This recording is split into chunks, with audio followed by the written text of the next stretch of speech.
गासैखौबो बर' सा देरहासार इउटिउब चेनेलनि जानानै बरायनाय जाबाय। स' लोगोफोर आं नैबे समाव नोंथांमोननि सिगाङाव दिनै दिन्थिनो सानदों नैबे पारा चक जाय माने गोदान गायसनजादों थांनाय 2016 इं मायथाइनि सेप्तेम्बर दाननि 2 खालाराव आरो बे बाजारखौ नोंथांमोननि सिगाङाव आं दिनै दिन्थिगोन। आंनि नैबे केमेरानि जे उन बेवहाय काटलपारा गामि आं काटलपारा गामिनिफ्राय आं थांदों। बेयो काटलपारानिफ्राय 2 किल'मिटार जागोन। आंनि नैबे केमेरानि जे उन बे उनाव नोंथांमोना नुदों नैबे गाराबिलि गामि बेथिं सरुपेटानि जे उननि बाहागो बेथिं आनन्द बाजार मोनगोन। जोंहाय बरतारि गामि नैबे प्रनिता सरगियारिनि गामि आरो उलुबारि बे गामिया बेवहायनो दङ। गोबां बिबांनि माइ आबाद बेवहाय मावनाय जायो। आंनि नैबे केमेरानि जे सिगांनि बाहागो बा बेवहायनो नोंथांमोनखौ आं पारा चक बे पारा चकआव लांनो थाखाय आङो सिगांदों। अब्ला जोङो बारा गोबाव खालामला जों पारा चकखौ नोंथांमोननि सिगाङाव दिन्थिनो थाखाय रेडि। स' थौदो बिदिब्ला।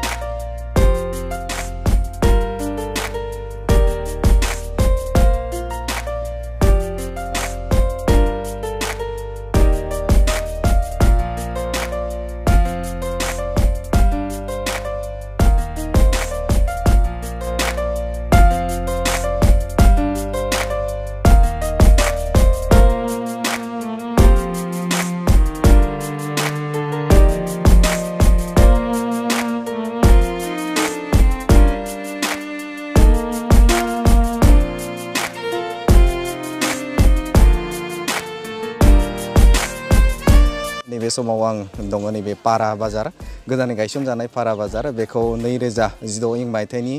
सेप्तेम्बर दाननि 2 खालाराव बेखौ गायसननाय जादोंमोन। आं दा दङ नैबे पारा बाजार बेवहाय दङ। आंनि भिडिअनि जे उननि बाहागो बे उननि बाहागोआव नोंथांमोना नुदों। नोंथांमोना जुदि थाङोब्ला काटलपारा मोनगोन जों गामि आरो लोगोसेनो आंनि नैबे भिडिअनि जे उन बाहागो बे उन बाहागोआव नोंथांमोना नुनो मोनदों। बेथिं थाङोब्ला सरुपेटा मोनगोन संकर बाजार। बेनिफ्राय बे सरुपेटाया लगभग 6 किल'मिटारसो जागोन आरो नैबे आंनि जे भिडिअनि उननि बाहागो बे उननि बाहागोआव नोंथांमोना नुनो मोनदों। बेथिं थाङोब्ला बिलासिपारा मोनगोन मुस्लिम जायगाबो जोंहाय आरो बरपेटा रडआ बेनिफ्राय बेजोंबो थांनो हायो आरो बेयो लगभग 15 किल'मिटारसो जागोन। आरो आंनि भिडिअनि जे उननि बाहागो बेथिं थाङोब्ला नैबे सेलमारि रुपाफुलि गामि बेथिं मोनगोन। स' लोगोफोर दसे समनि उनावनो नैबे पारा बाजारनि जे नुथाय बे नुथायखौ नोंथांमोननि सिगाङाव दिन्थिगोन। स' लोगोफोर आंजों लोगोसे दङ नैबे पारा बाजारनि फार्मासिनि गाहाय बिथां करन रामसियारि। दा नोंथाङा नैबे पारा बाजाराव नोंथाङा गला हादों बेवहाय माबायदि सोलियो बेनि सोमोन्दै एसे बुंफोरथि होगोन नामा? बेवहाय गलादारा बुङोबा बेसेबांसो दं बेवहाय गलाया? बेवहाय गलादारा मथा मथि 80निफ्राय 100सो जादों होनना बुंजायो। बेनि गेजेराव थागोन आरो प्राय भाग नांगौ बेसादफोरखौ जेनेबा जानाय लोंनायनिफ्राय लानानै गाननाय जोमनायसिम गासै मुवाखौनो मोनो होनना बुंजायो। आरो बेवहाय दा जोंहा बर'नि फैसाया बर'नाव थायो होनना बुंजायो आरो जेनेबा जों गुबुन गलायाव थांनांगौ जायोमोन बांसिनानो गुबुन हारिनिमोन नाथाय बेवहाय मुसलमान हारसा गासैबो गलायानो दङ नाथाय थेवबो बांसिनानो बर'नि गला होनना बुंजायो। आरो बेवहाय दा बर'नि फैसाया बर'नाव दं होनना जों बुंजायो आरो गासैबो दा जोंहा साबलम्बि जानो हादों अर्थात गावनि आथिङाव गावनो गसंनो हानाय बायदि जादों। जोंहा बर' माहारिनि थाखाय मोनसे गोग्गाथाव बायदि जाना फैदो बे सगा। दा बेवहाय ओरैनो मा मुवा बेसादफोरखौ ओरैनो मोननाय जायो आरो गलाफोरा मा गला दङ बेखौ एसे? बेवहाय बुंनो हायोबा जोंहा गेलामालनिफ्राय लानानै जेनेबा दाउ अमानिफ्राय लानानै बर'नि नांगौ मुवा जेनेबा दख'ना गला साहा गला आरो बेवहाय जोंहा इन्डास्ट्रिनिबो मुवा बेसाद मोनजायो होनना जों बुंजायो। प्रायभाग मुवाखौनो मोनो होनना जों खायद'नि बेला एसे बुंगोन नामा? जेरै खायसे बर'नि खायद'फोर अमा बेदर थुमा बेदर बिदि आदसा खायद'नि सोमोन्दै बुंनांगौबा जोंहा बेवहाय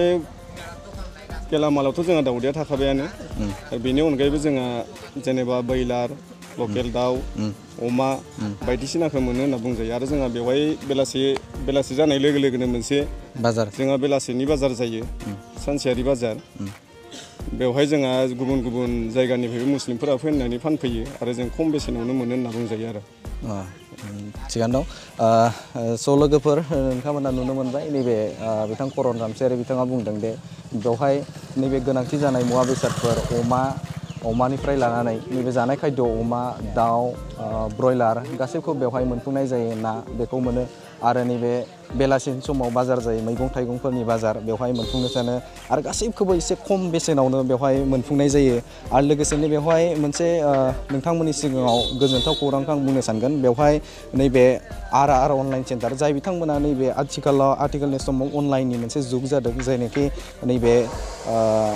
नैबे समाव नैबे अनलाइन खालामनायनि सुबिदा बे सुबिदाबो बेवहाय दङ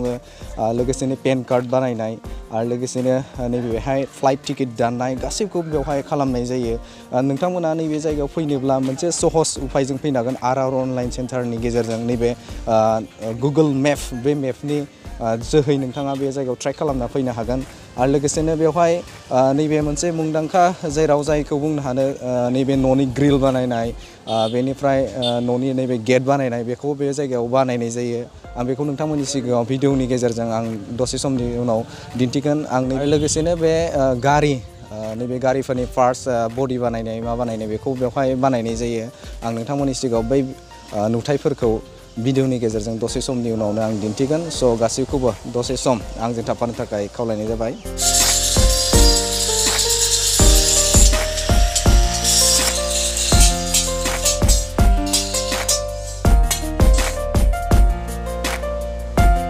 स' लोगोफोर जों दं नैबे समाव दङ नैबे पारा बाजार बे पारा बाजार हाथायावनो जोंजों लोगोसे दङ नैबे गरम नैबे हार्डवेयारनि मानगोनां बिथां आं नैबे समाव नैबे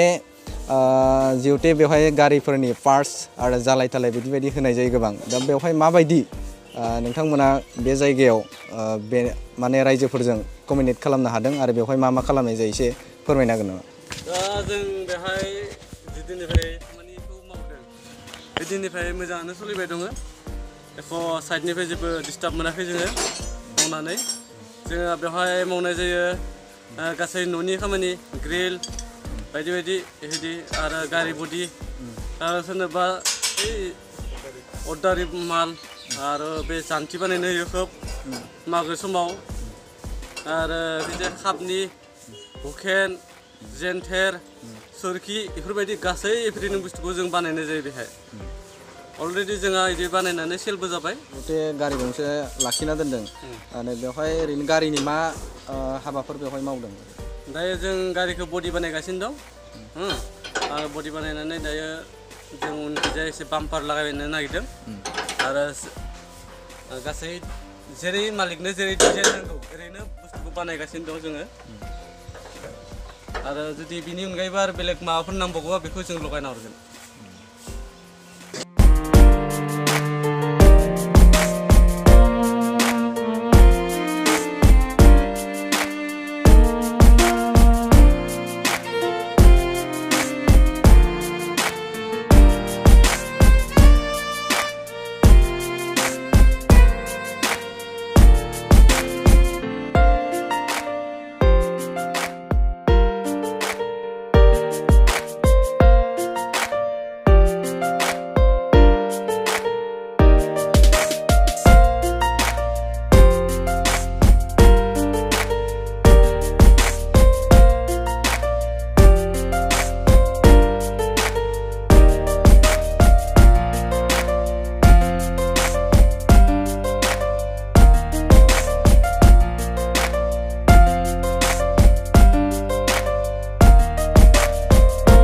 नोंथां बेवहाय ओरैनो मा मुवा बेसादफोरखौ नोंथाङा फाननाय जायो आं मिन्थिनाय हिसाबाव बेवहाय गोबां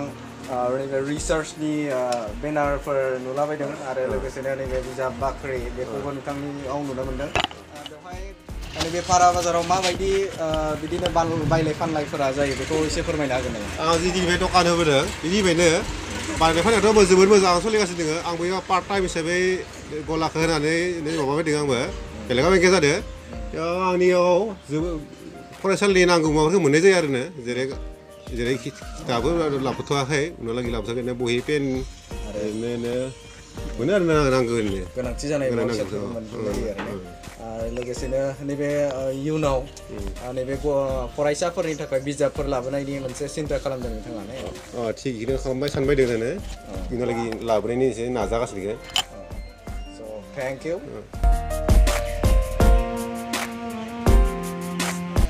स' गारि फोसाबनायनि थाखाय बेवहाय मेकार गारिनि बाइक मेकारबो बेवहाय मोननाय जायो नैबे दखना गला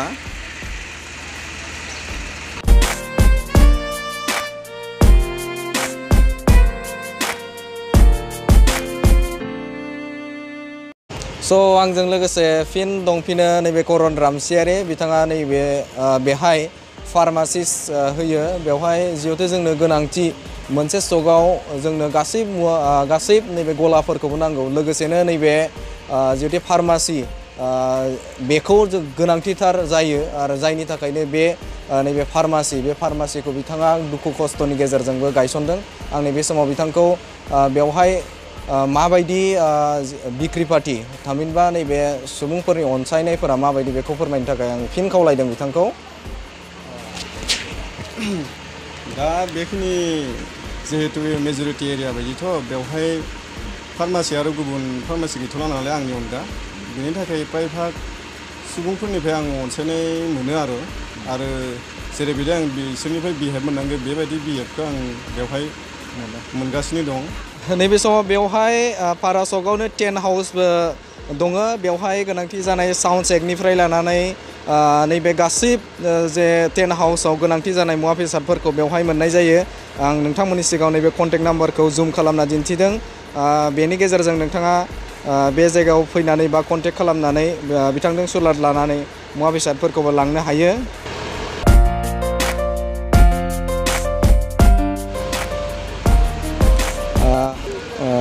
बे दखना गला बेवहाय गेलामाल मुवा बेसादफोरबो बेवहाय मोननाय जायो आरो नैबे आर अनलाइन सेन्टार आरो बेवहायनो नैबे सोरखारि साख्रिफोरनि जे अनलाइन बे अनलाइनखौ बेवहाय खालामनाय जायो आरो लोगोसेनो मोनसे गोजोनथाव खौरां नैबे free computer basic training PMG दिसाइनि जोहै बे बेसेन नाङालासिनो नैबे 10 दिन बेवहाय कम्पिउटार कर्स होनाय जायो बेनिखायनो जाय बिथांमोना दा बावैसो बा 14निफ्राय 60 बोसोर बैसोनि गेजेराव जाय बिथांमोना नैबे डिजिटेल इन्डियानि कम्पिउटार बेसिक ट्रेनिं बे बेसिक ट्रेनिं लानो गोसोफोरखौ बेवहाय लाफैनो थाखाय खावलायदों लोगोसेनो बेवहाय नैबे कन्टेक्ट नाम्बारखौ जुम खालामना होदों नोंथाङा नैबे नाम्बारनि गेजेरजों फैनानै सुलाद लाफैनो थाखाय आं खावलायदों स' लोगोफोर नैबे तातिकुचि जायगानि बड'लेण्ड एकाडेमि पारा सकनि आरो बेवहायनो बर' बिजोंनि सोलोंथाइ बे सोलोंथाइखौ होनाय जायो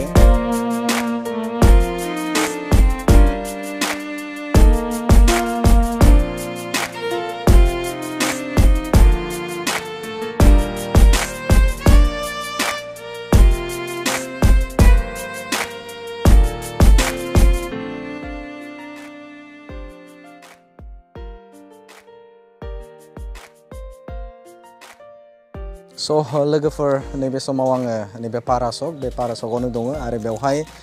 नैबे फैगौ 7, 8, 9, 10 बे सानब्रैनि हाबाफारिजों गणेश फुजा बे फुजाखौ बेवहाय जागोन आरो बेवहाय मुंदांखा मेथाइ खनगिरि बिथांमोनाबो फैगोन आरो लोगोसेनो बे सानब्रैनि हाबाफारियाव बायदिसिना हाबाफारिजों बेवहाय जाफुंसारगोन आरो नैबे समाव नैबे गोदानै जे लुबोनो नागिरनाय गणेश मुर्ति बे लुनाय हाबाफारिया जागासिनो बेयो नोंथांमोननि सिगाङाव नैबे समाव दिन्थिदों गणेश जे नैबे मन्दिर बेखौ समायना जे नुथायजों बा समायना बे थासारिजों मावफुंनाय सोलिगासिनो स' लोगोफोर नैबेनो पारा बाजारनि नैथि खेब श्री श्री गणेश फुजानि मेन जौस्रां नैबे आरो नैबे समायना मोनसे पेन्डेल बानायनाय जादों बेवहायनो नैबे बाजारखौ असिला लाखिनानै बेवहाय सानब्रैनि हाबाफारिजों नैबे गणेश फुजाखौ खुंफुंनाय जागोन। बेनिखायनो गासैबो रायजो राजा नोंथांमोनखौ बे जायगायाव फैनानै गासैखौबो एन्टारटेनमेन्ट आरो लाफैनो थाखाय आं खावलायदों आरो गासैबो नैबे समाव नैबे जायगायाव फैनो थाखाय आङो आंनि इउटिउब चेनेलनि गेजेरजों गासैखौबो खावलायदों आरो पारा बाजारनि नुथायखौ आं नोंथांमोननि सिगाङाव दिन्थिबाय। नोंथांमोना आंनि भिडिअखौ मोजां मोनदोंब्ला अन्नानै साबस्क्राइब खालाम आरो शेयार खालाम आरो लोगोसेनो बेल नटिफिकेसनखौ दाबायनो थाखाय आं खावलायदों। आंनि जे फैबाय थानाय गोदान ब्लग्स भिडिअसआव नोंथांमोना सिगां आपडेट मोननो थाखाय बेखौ दाबायना लानो थाखाय आं खावलायबाय। गोजोन्थों, आं नेक्स्ट ब्लग्स भिडिअसआव लोगो मोनगोन। स' गासैखौबो फिन साबायखर बावनानै आं बेखिनियाव दिनै ब्लग्स भिडिअसखौ